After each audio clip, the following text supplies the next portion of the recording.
Le 7 mars 2023 marque le début du 9e mois de prison pour Torben. Nous avons mené beaucoup d'actions depuis notre dernière mise à jour et nous voulons vous transmettre quelques événements récents. Tout d'abord, la semaine dernière, les avocats de Torben ont interjeté appel devant la Chambre des recours de l'État de Virginie, rappelant dans les détails du document de 50 pages les erreurs de décision du juge de l'immigration qui n'a pas accordé l'asile à Torben. L'appel développe une variété de points et met particulièrement l'accent sur la façon dont le juge a, dans les faits, omis d'aborder la revendication principale de Torben et la raison pour laquelle il ne peut pas retourner dans son pays d'origine. Le grand public n'en est pas conscient parce qu'il n'a pas accès aux dépositions, mais la demande de Torben n'est pas fondée sur la persécution atroce qu'il a expérimentée dans le passé, comme beaucoup de personnes sur les médias sociaux l'ont supposé à tort.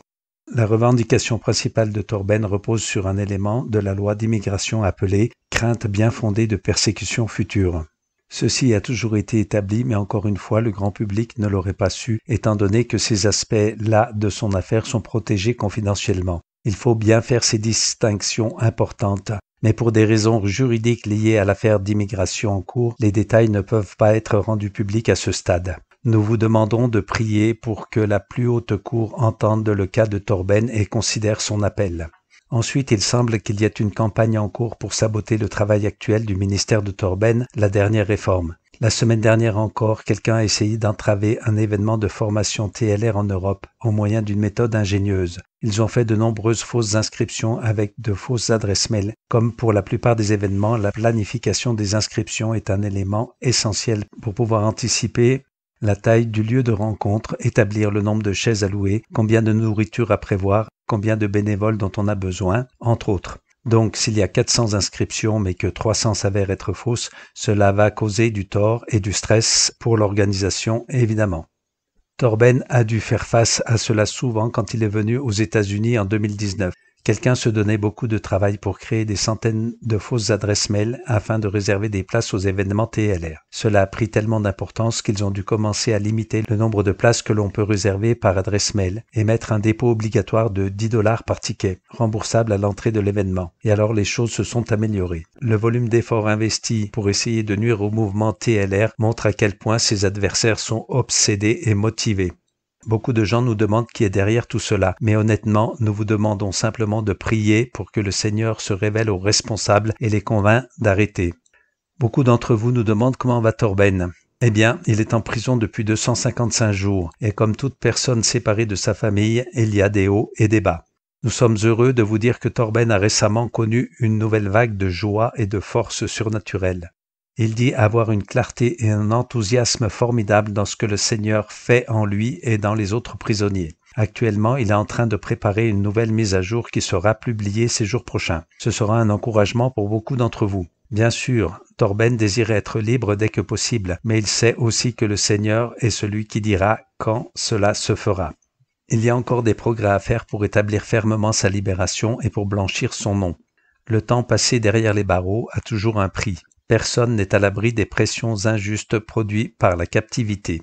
Après tout, nous constatons que la prison a été le moyen que Dieu a choisi comme terrain d'entraînement et de test pour de nombreux leaders à travers l'histoire. Les 3/4 du Nouveau Testament ont été écrits depuis une cellule de prison. La mission de Torben a toujours été de faire revenir les gens au livre des Actes avec une vie simple de disciples conduits par le Saint-Esprit, où la puissance du royaume de Dieu transforme et vivifie les gens. Son ministère a été calqué sur l'Église primitive et ses dirigeants, et bien sûr beaucoup de ses premiers dirigeants sont allés en prison pour leur foi chrétienne. L'un des aspects le plus difficiles de l'injustice dans ce cas d'emprisonnement, c'est que les proches de Torben le vivent aussi. C'est presque comme s'ils étaient en prison à ses côtés. La femme de Torben, Lene, a été le roc, le socle de leur famille pendant l'absence de Torben. Sa force et son dévouement sont remarquables et inspirants.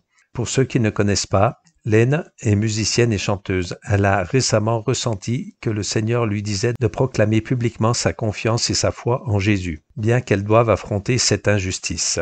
Le lendemain, elle a publié une vidéo YouTube puissante où elle adore Dieu en chantant avec sa guitare. Spirituellement, c'était presque comme un chauffard sonné sur une colline avant la bataille. L'effusion d'amour et de soutien qui est venue de vous tous après cette vidéo était absolument magnifique. Malheureusement, quelques jours plus tard, Lene a été hospitalisée.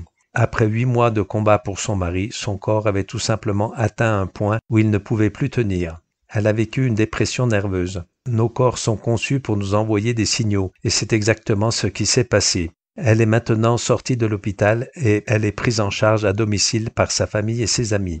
Nous ne partageons pas cela pour vous inquiéter, mais plutôt dans un esprit de transparence et d'honnêteté. Nous admettons que c'est très dur et reconnaissons qu'il y a une bataille spirituelle au milieu de toute cette histoire. Alors, s'il vous plaît, nous avons besoin de vos prières. Prières pour Torben, prières pour sa femme et sa famille, prières pour l'équipe de défense, prières pour que les juges aient de la sagesse, et prières pour ceux qui complotent contre Torben et contre la dernière réforme.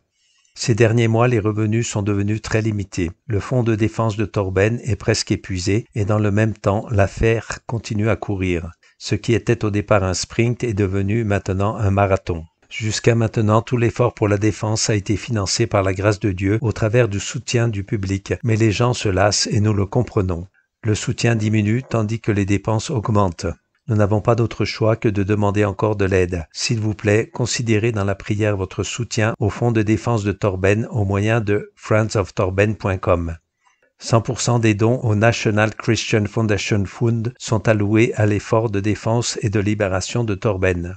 Nous sommes tellement reconnaissants à chacun de vous qui avez fait des dons et nous avons foi que le Seigneur continuera à tracer le chemin. Merci d'avoir pris le temps d'écouter. Nous continuerons bientôt avec d'autres mises à jour. Que Dieu vous bénisse.